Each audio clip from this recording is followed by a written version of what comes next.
کلام میں لکھا ہے آخر زمانہ میں ٹھٹھا بازی کرنے والے کھڑے ہو جائیں گے، اور خداوند کہتا ہے ٹھٹھا بازوں کی مجلس سے دور رہو، ان کے اندر رہ کر اپنے قیمتی جو ہے موتی ان کو ضائع نہ کرو، وقت کو ضائع نہ کرو، زندگی کو ضائع نہ کرو۔ وہ ٹھٹھا بازوں کی مجلس میں نہیں بیٹھتے، وہ اس مجلس سے بھاگتے ہیں، دور ہوتے ہیں، دوڑتے ہیں، کیونکہ ٹھٹھا بازوں کی مجلس میں آپ کو یہ سننے کو ملے گا ادھر سے سنو اور ادھر سے نکال دو، لیکن خداوند کے کلام کی بابت جو حقیقی معنوں میں سنتا ہے وہ یہاں سے بھی سنے گا، یہاں سے بھی سنے گا، وہ دائیں سے بائیں سے سن کر خداوند کے پیچھے چلنا شروع ہو جائے گا، اور اس کلام کو اپنے دل میں، اپنی سوچوں میں، اپنے خیالوں میں، اپنے اندر جگہ دینے کے لیے تیار ہو جائے گا۔ آمین۔ یہ کان اس لیے ہیں تاکہ ہم خدا کی آواز ہر طرف سے سنیں۔ لکھا ہے کہ تمہارے کان تمہارے پیچھے سے آواز سنیں گے کہ راہ یہی ہے، اس پر چل۔ اور جو خدا کی نہیں سنتے، لیکن ایسی راہ بھی ہے جو انسان کو تو بھلی معلوم ہوتی ہے، لیکن اس کے آخر میں کیا ہے؟ موت، بربادی، بدنامی، ذلت، غلاظت، نفرت اور تباہی، اور ہر طرف جو ہے افراتفری، بے چینی، نفسا نفسی، غم۔ اس کے علاوہ پھر ان کو اپنی راہوں میں کچھ اور نظر نہیں آتا، پھر انہیں ہر طرف اپنی راہ جہاں بھی دیکھتے ہیں، جہاں بھی نظریں گماتے ہیں، جہاں بھی جانے کی سوچ لیتے ہیں، بربادی کے علاوہ کچھ نظر نہیں آتا۔ لیکن اگر آنکھیں روشن ہو چکی ہیں، اگر آپ کے کان خدا کی آواز کو سن رہے ہیں، تو یاد رکھیں آپ کے لیے خدا کے کلام کے وسیلہ سے راہیں بننا شروع ہو جائیں گی، بند دروازے کھلنا شروع ہو جائیں گے، بندھن ٹوٹنا شروع ہو جائیں گے، کیونکہ خدا کا کلام ہمارے قدموں کے لیے چراغ، ہماری راہ کے لیے روشنی ہے۔ وہ تاریکی میں نہ چلے گا، تاریکی میں نہ چلے گا۔ یہاں خداوند خدا چاہتا ہے ہم اس کی سنیں، اور جب سنیں گے تو دلوں پر چوٹ ہوگی۔ یہ کلام کی قدرت ہے، یہ کلام کا اختیار ہے، یہ کلام کا وہ ہتھوڑا ہے جو پہاڑوں کو بھی چکنا چور کر دیتا ہے، جو سالوں سال کے بگڑے ہوئے انسانوں کی زندگیوں کو بھی بدل کر رکھ دیتا ہے۔ جہاں پر انسانی عقل یہ کہتی ہے یہ کبھی نہیں بدل سکتا، خداوند یہ کہتا ہے اگر یہ سنے گا تو یہ بدلے گا، سنے گا تو تبدیل ہوگا، سنے گا تو سختیاں مٹ جائیں گی۔ اور یاد رکھیں شیطان کا سب سے بڑا حربہ کیا ہے؟ وہ کلام سننے سے ہی آپ کو دور رکھنا چاہتا ہے۔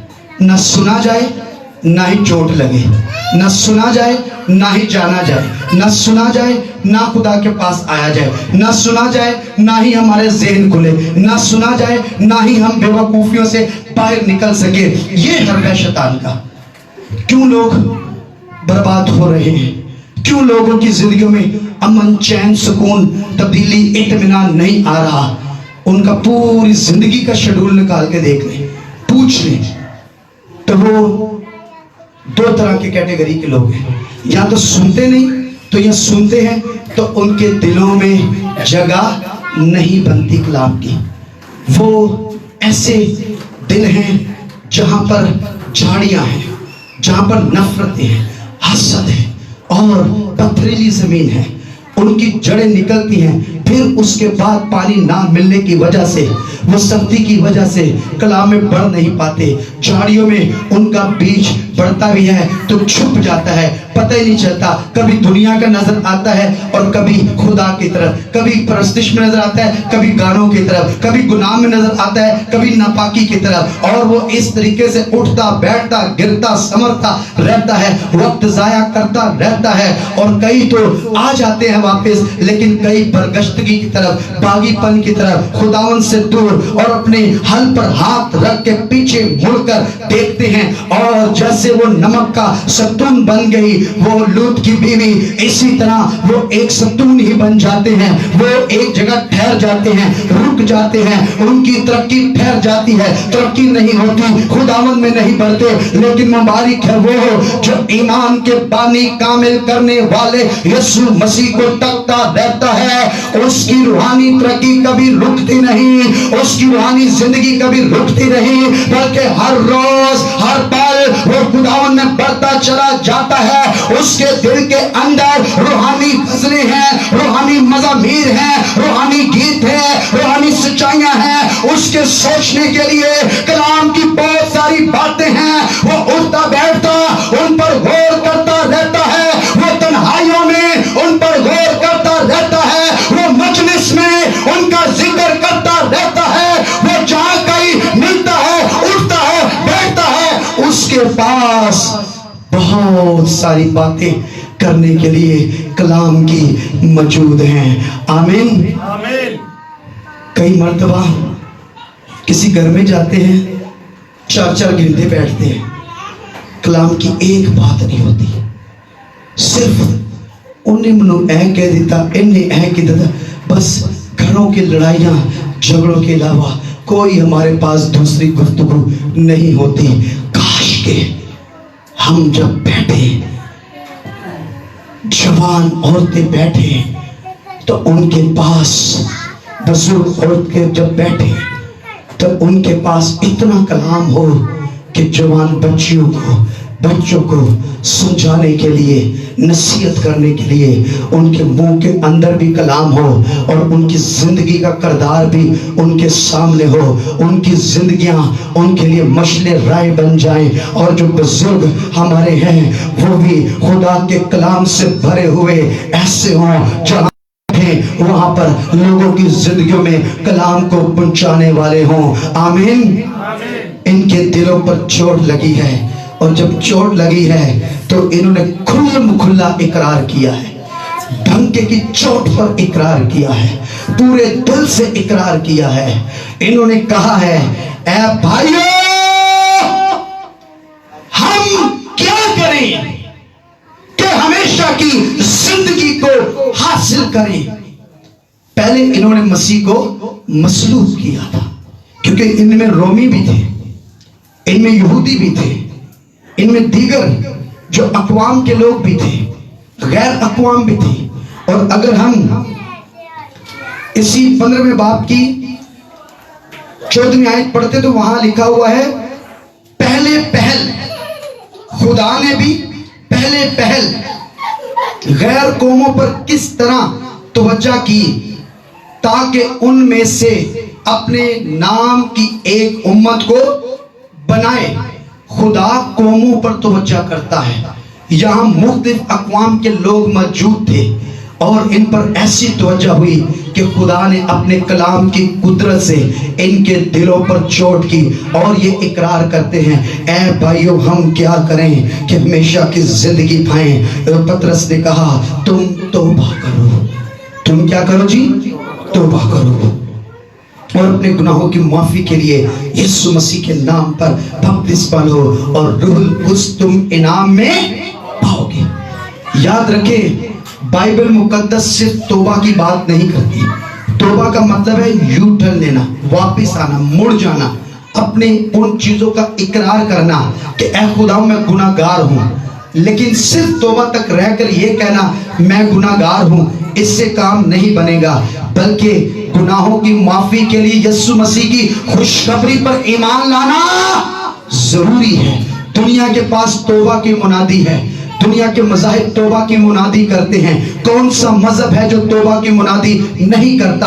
ہر مذہب توبہ کی منادی کرتا ہے، لیکن مسیحت وہ واحد مذہب ہے۔ مسیحت زندہ کلام کی سچائی کو اپنے اندر سمائے ہوئے ہے، اور وہ کیا ہے کہ ہم صرف توبہ نہیں کرتے، بلکہ توبہ کے ساتھ ہم مسیح یسوع کی خوشخبری پر ایمان بھی لاتے ہیں، اور خوشخبری یہ ہے کہ وہ ہمارے گناہوں کی خاطر ہوا، اور اپنے کہنے کے مطابق تیسرے دن مردوں میں